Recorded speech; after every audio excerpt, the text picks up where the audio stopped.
So this is the part 2 of Bertrand Russell life history. Let's continue. Early career.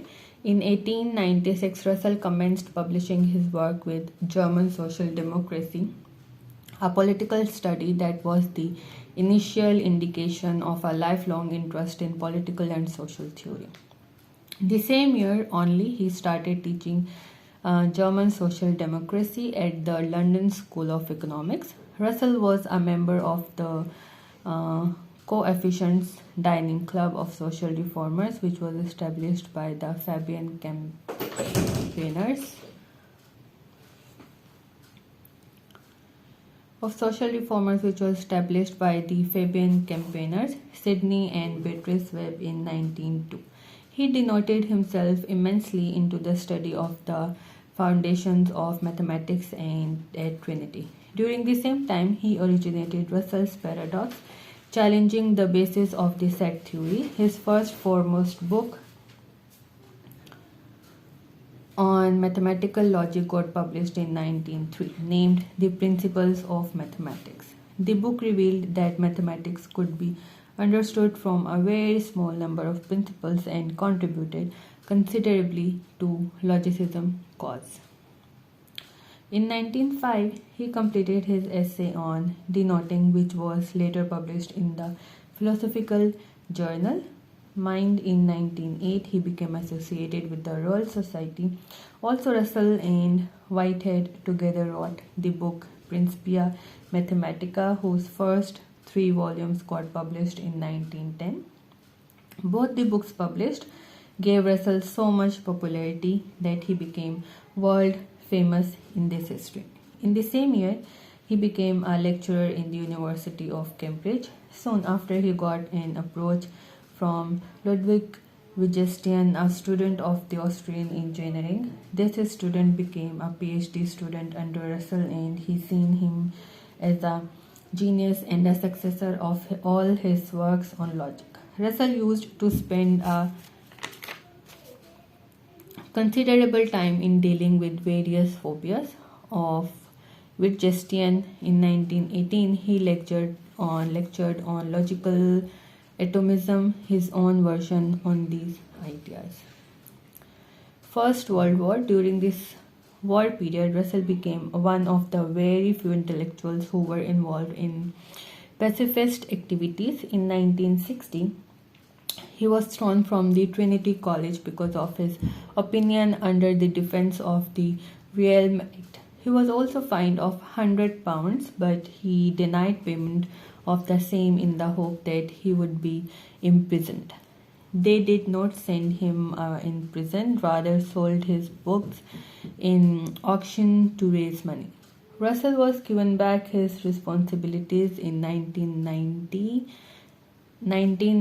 but resigned a year later.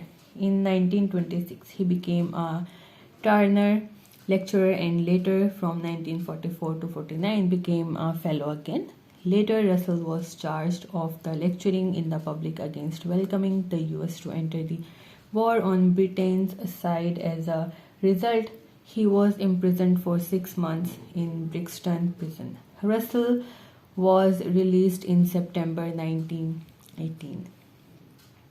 In the August of 1920, Russell went to Russia as a part of an official delegation directed by the British government to investigate the Russian Revolution effects. His experiences destroyed his prior temporary support for the revolution. He also wrote a book on his Russia trips experiences titled The Practice and Theory of Bolshevism. Russell started lecturing in Beijing on philosophy, which lasted only a year. During his days in China, he became quite sick with pneumonia. As a result, wrong report of his death got published in the Japanese press, but later his second wife Dora cleared the misconception. Russell came back to England on August 26, 1921. It was during this time that he came out with some very famous books on matters of physics, ethics, and education to the common man.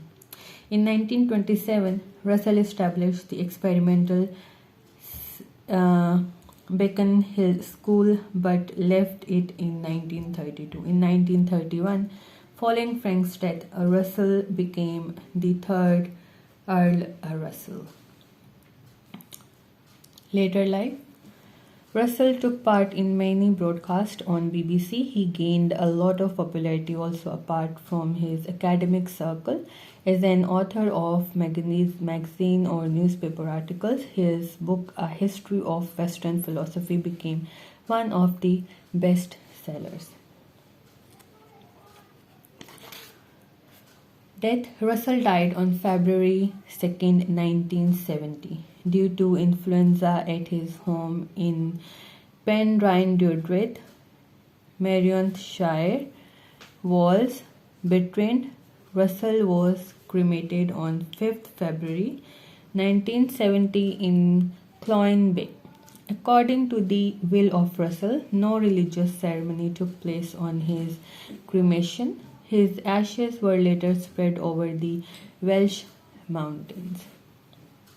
So today here we discuss the life history of Bertrand Russell. Next will be more informative. Till that time, take care of yourself. Allah Hafiz.